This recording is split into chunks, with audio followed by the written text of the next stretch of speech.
Hello दोस्तों, स्वागत है आप सभी को हमारे इस यूट्यूब चैनल शानदार साइंस क्लासेस पर। कैसे हैं आप लोग? मैं उम्मीद करती हूँ आप से मस्त और स्वस्थ होंगे और अपनी पढ़ाई पर ध्यान दे रहे होंगे। ठीक है, तो आज की इस वीडियो में हम लोग क्लास 12th का बिहार बोर्ड इंटर परीक्षा 2025 एग्जाम के लिए बायोलॉजी करने वाले हैं। बायोलॉजी में टॉप 5 लघुत्तरीय प्रश्न जो है करने वाले हैं, जो कि परीक्षा में आने वाला प्रश्न है। ठीक है,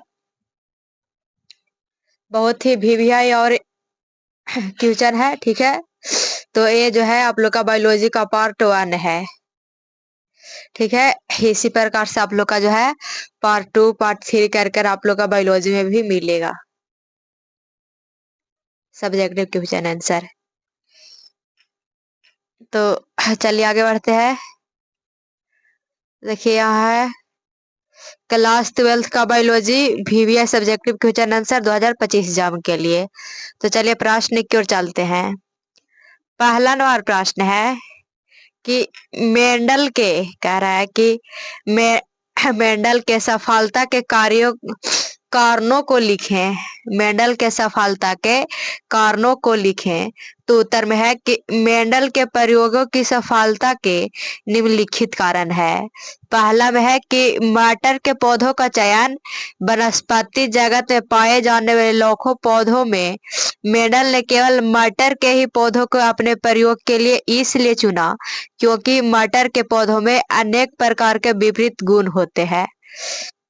कह रहा है कि मेंडल के प्रयोगों की सफलता के जो है निम्नलिखित कारण है। पहला कारण है कि मटर के पौधों का चयन जो है वो वनस्पति जगत में पाए जाने वाले लाखों पौधों में जो है मेंडल ने केवल मटर के ही पौधों को चुना। और क्यों चुना? तो क्योंकि मटर के जो पौधे होते हैं वो अनेक प्रकार के विपरीत गुण वाले होते हैं। ठीक है, अगला कारण दूसरा है कार्य प्रणाली। ठीक है, तो मेंडल ने अपने अध्ययन के लिए एक समय में सिर्फ एक ही गुण को लिया। इसके साथ साथ उन्होंने अवांछित परागकणों से संभावित पर परागण को रोका और संयोग से उनके द्वारा चयनित गुण अलग अलग क्रोमोसोम पर अवस्थित हैं और जिससे उनके परिणामों में व्यवधान नहीं पैदा हुए। और उनका कार्य प्रणाली था कि मेंडल ने जो है अपने अध्ययन के लिए जो है वो एक समय में सिर्फ एक ही गुण को लिया था और इसके साथ साथ उन्होंने अवांछित परागकणों से संभावित पर परागण को भी रोका। और संयोग से उनके द्वारा कह रहे हैं कि संयोग से उनके द्वारा चयनित गुण अलग अलग क्रोमोसोम पर क्या थे? तो अवस्थित थे और जिसके उनके परिणामों में व्यवधान नहीं पैदा हुए। ठीक है, तो ये जो है वो पहला नंबर प्रश्न का उत्तर है कि मेंडल के सफलता के कारणों को लिखे, जो कि बहुत ही इंपॉर्टेंट प्रश्न है। अगला नंबर प्रश्न है, दूसरा नंबर प्रश्न है कि पुष्पीय पौधों में निषेचन की क्रिया का वर्णन करें। पुष्पीय पौधों में निषेचन की क्रिया का वर्णन करें। तो उत्तर में है कि आवृत बीजियों को पुष्पी पादप कहा जाता है और इसने परागकोश से परागकण निकालकर स्त्री केसर के वर्तिकाग्रता तक पहुंचाने के बाद पराग नलिकाओं द्वारा अंड कोशिकाओं से प्रथम नर युग्मक मिलता है और जिसके फलस्वरूप भ्रूण कोश का जो है वो निर्माण होता है और तथा द्वितीय नर युग्मक जो है ध्रुवीय केंद्रक से मिलता है और भ्रूण पोष का निर्माण करता है, जो कि विकासशील भ्रूण को पोषण प्रदान करता है। कह रहा है कि पुष्पीय पौधों में निषेचन की क्रिया का वर्णन करना है। तो आवृत बीजियों को क्या कहा? आवृत बीजियों को जो पुष्पी पादप कहा जाता है और इसने पराग कोश से पराग का निकालकर स्त्री केसर के वर्तिकाग्र तक पहुंचाने के बाद पराग नलिका द्वारा जो है अंड कोशिका के प्रथम नर युग्मक से मिलाता है और जिसके फलस्वरूप किसका निर्माण होता है, तो भ्रूण कोश का निर्माण होता है। और तथा द्वितीय नर युग्मक ध्रुवीय केंद्रक से मिलाता है तो क्या बनता है, तो भ्रूण पोष का निर्माण होता है और जो विकासशील भ्रूण को जो है पोषण प्रदान करता है। ठीक है, तो ये जो है दूसरा नंबर प्रश्न का उत्तर है, जो कि बहुत ही वीवीआई है। अगला प्रश्न है, तीसरा नंबर प्रश्न है कि बायोपायरेसी यानी जैविक चोरी का संक्षिप्त विवरण विवरण प्रस्तुत करें। देखिए उत्तर में है कि किसी राष्ट्र या उससे संबंधित लोगों से बिना अनुमोदन व क्षति पूर्वक भुगतान के जैव संसाधनों का उपयोग बायोपायरेसी कहलाता है। क्या कहलाता है, तो बायोपायरेसी कहलाता है। और बायोपायरेसी का एक उदाहरण है सदाबहार।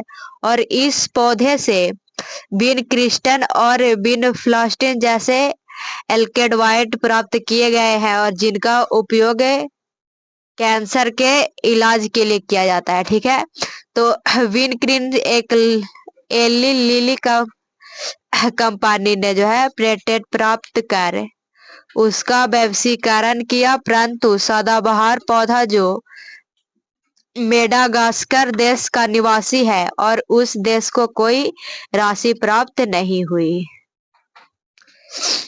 कह रहा है बायोपायरेसी के बारे में जो है संक्षिप्त विवरण प्रस्तुत करें, तो उत्तर में था कि किसी राष्ट्र या उससे संबंधित लोगों से बिना अनुमोदन क्षतिपूर्वक भुगतान के जैव संसाधनों का उपयोग क्या कहलाता है, तो बायोपायरेसी कहलाता है। और बायोपायरेसी का एक उदाहरण क्या है, तो सदाबहार है। और इस पौधे से बिन क्रिस्टन और बिन प्लास्टिन जैसे एल्केवायड प्राप्त किए गए हैं और जिनका प्रयोग कैंसर के इलाज के लिए किया जाता है। और बिन क्रिस्टन का एली लिली कंपनी से जो है पेटेंट प्राप्त कर उनका व्यवसायीकरण किया, परंतु सदाबहार पौधा जो है वो मेडागास्कर देश का निवासी है और उस देश में कोई राशि प्राप्ति नहीं हुई। ये जो है तीसरा नंबर प्रश्न का उत्तर है। ठीक है, अगला नंबर प्रश्न है, चौथा नंबर प्रश्न है कि पीड़क प्रतिरोधी पौधे पर संक्षिप्त टिप्पणी लिखें। पीड़क प्रतिरोधी पौधे पर संक्षिप्त टिप्पणी लिखना है, तो देखिए उत्तर में है कि पीड़क प्रतिरोधी पौधे में वे पौधे होते हैं जो प्राकृतिक रूप से कीटों और अन्य हानिकारक जीवों से बचाव के लिए सक्षम होते हैं और ये पौधे विशेष रसायनों का उत्पादन करते हैं, जैसे टैटिन, सेपानिन या एल्काइडोस से, जो कीटों को आकर्षित करने के बजाय उनसे दूसरे रखते हैं, उनसे जो है क्या रहते हैं, तो दूर रखते हैं।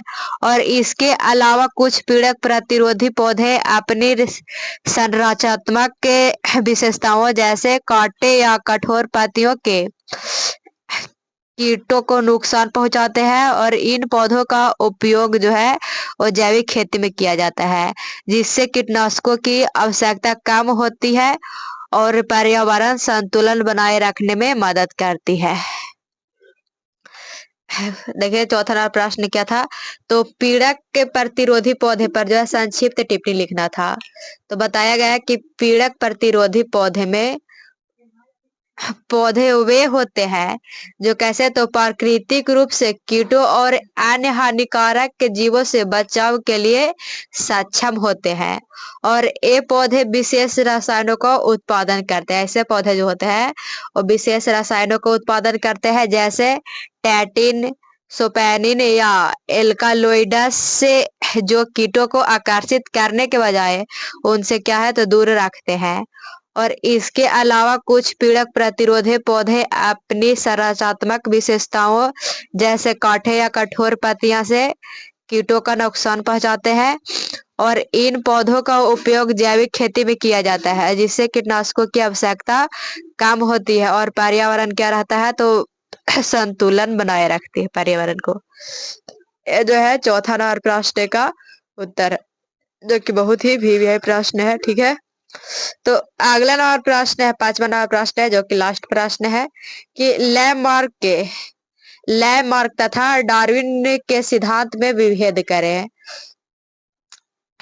तो देखिए लैमार्क का सिद्धांत है, लैमार्क का उत्तर में सिद्धांत है कि लैमार्क का नात था कि जिराफ के पूर्वजों की गर्दन छोटी थी तथा वे भोजन हेतु पेड़ों की पत्तियों तक पहुंचने के प्रयास में लगे थे। और दूसरा है कि लेमार्क ने कहा कि बाद के वंशजों के जिराफों की गर्दन लंबी हो गई तथा वे पूर्वतः भोजन हेतु पत्तियों तक पहुंचने का चेष्टा करते रहे। और तीसरा में है कि लेमार्क के अनुसार आधुनिक जिराफ की गर्दन की लंबाई जो है वो बहुत अधिक होने के कारण यह है कि पिछले वंशजों की उसकी लंबाई बराबर बढ़ती ही गई। लेमार्क जी का सिद्धांत था कि लेमार्क जी का कहना था कि जिराफ के जो पूर्वज जो की जो गर्दन थी वो छोटे थे, फिर वे भोजन हेतु भोजन के लिए जो है पेड़ों की पातिया तक पहुंचने के प्रयास में लगे रहते थे। फिर दूसरा में क्या कह रहा है कि लेमार्क ने कहा था कि बाद के वंशजों के जिराफों की गर्दन लंबी हो गई और वे पूर्वतः भोजन हेतु पातियों तक पहुंचने की चेष्टा करते रहे। और तीसरा में है कि लेमार्क के अनुसार आधुनिक जिराफ की गर्दन की लंबाई बहुत अधिक होने का कारण यह है कि पिछले वंशजों में उनकी लंबाई बराबर बढ़ती गई। इनका कहना था कि जब जिराफ जो थे, छोटे छोटे जिराफ है, वो अपने भोजन के लिए पेड़ों की पत्तियों को जब ऊपरे छूते थे तब जो उनका गर्दन जो है घिंचा गया, उसी कारण उनका जो है लंबा हो गया वंशज। इनका कहना है लेमार्क जी का। ठीक है, तो आगे है डार्विन जी का सिद्धांत है। तो डार्विन का सिद्धांत है पहला में कि किंतु डार्विन का मत था कि जिराफ के पूर्वजों की गर्दन की लंबाई भिन्न भिन्न थी और लंबाई में यह भिन्नता विभिन्नता के कारण थी और यह विभिन्नता वंशागत है। ठीक है, और दूसरा है कि इसके विपरीत डार्विन का मत था कि प्रतिस्पर्धा एवं प्राकृतिक चयन के फलस्वरूप लंबी गर्दन वाले जिराफे ही शेष रह गए। और तीसरा है कि किंतु डार्विन ने कहा था कि स्पर्धा के पश्चात केवल लंबी गर्दन वाले जिराफ ही कायम रह गए। और देखिए डार्विन जी का कहना था कि जिराफ के जो पूर्वज की गर्दन की लंबाई जो है वो भिन्न भिन्न है। ठीक है, और दूसरा में है कि प्रतिस्पर्धा एवं प्राकृतिक चयन के फल स्वरूप जो है वो लंबी गर्दन वाले जिराफ ही शेष रह गए हैं। और तीसरा में है कि डार्विन ने कहा था कि स्पर्धा के पश्चात केवल लंबी गर्दन वाले ही जिराफे जो है वो कायम रह गए हैं। ठीक है, तो ये जो है आप लोग का 5वां नंबर प्रश्न का उत्तर था लैमार्क का सिद्धांत और डार्विनवाद का सिद्धांत। ठीक है, तो आप लोग को सही भाई बहन को जो है वो 5 VVI सब्जेक्टिव क्वेश्चन आंसर बताए हैं। ठीक है, जो कि बहुत ही सही प्रश्न जो है इंपॉर्टेंट प्रश्न है, तो आप लोग सही भाई बहन जो है इसे याद कर लीजिएगा। ठीक है, तो आगे जो है हमारा चैनल के बारे में जान लीजिए। तो देखिए हमारा फर्स्ट चैनल है शानदार साइंस क्लासेस, जिसपे फिजिक्स, केमिस्ट्री, बायोलॉजी और मैथ है। ये चारों सब्जेक्ट की तैयारी जो है वो शानदार साइंस क्लासेस पर होती है। और सेकंड चैनल है जयप्रकाश स्टडी पॉइंट, जिसपे हिंदी और इंग्लिश की तैयारी होती है। तो आप लोग जो ही भाई बहन सब्सक्राइब नहीं किए हैं तो दोनों चैनल को सब्सक्राइब कर लीजिए। आगे है लाइव क्लास का समय है। लाइव क्लास का समय पहला में 9 AM, पहला लाइव क्लास कब होता है तो 9 AM में, दूसरा जो है वो 7:30 PM में होता है। ठीक है, तो 9 AM में जो आप लोग का फर्स्ट चैनल शानदार साइंस क्लासेस यानी इसी चैनल पर होता है, और सेकंड वाला टाइम जो है वो जयप्रकाश स्टडी पॉइंट पर होता है। तो 7:30 PM में आप लोग जो है जयप्रकाश स्टडी पॉइंट से जरूर जुड़िएगा।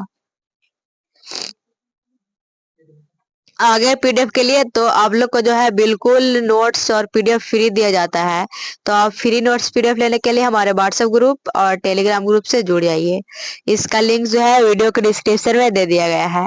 जो भी भाई बहन है उनको ग्रुप पे नहीं जुड़ना आता है तो आप 74 88 40 63 49 इस नंबर पर मैसेज करिए, आपको ग्रुप में जोड़ देंगे। ठीक है, तो आज तक बस इतना ही। तब तक के लिए धन्यवाद, मिलते हैं अगले वीडियो में। अगर हमारी वीडियो पसंद आई हो तो लाइक और इस चैनल पर नए हो तो सब्सक्राइब और अपने दोस्तों में जरूर शेयर करिएगा। धन्यवाद।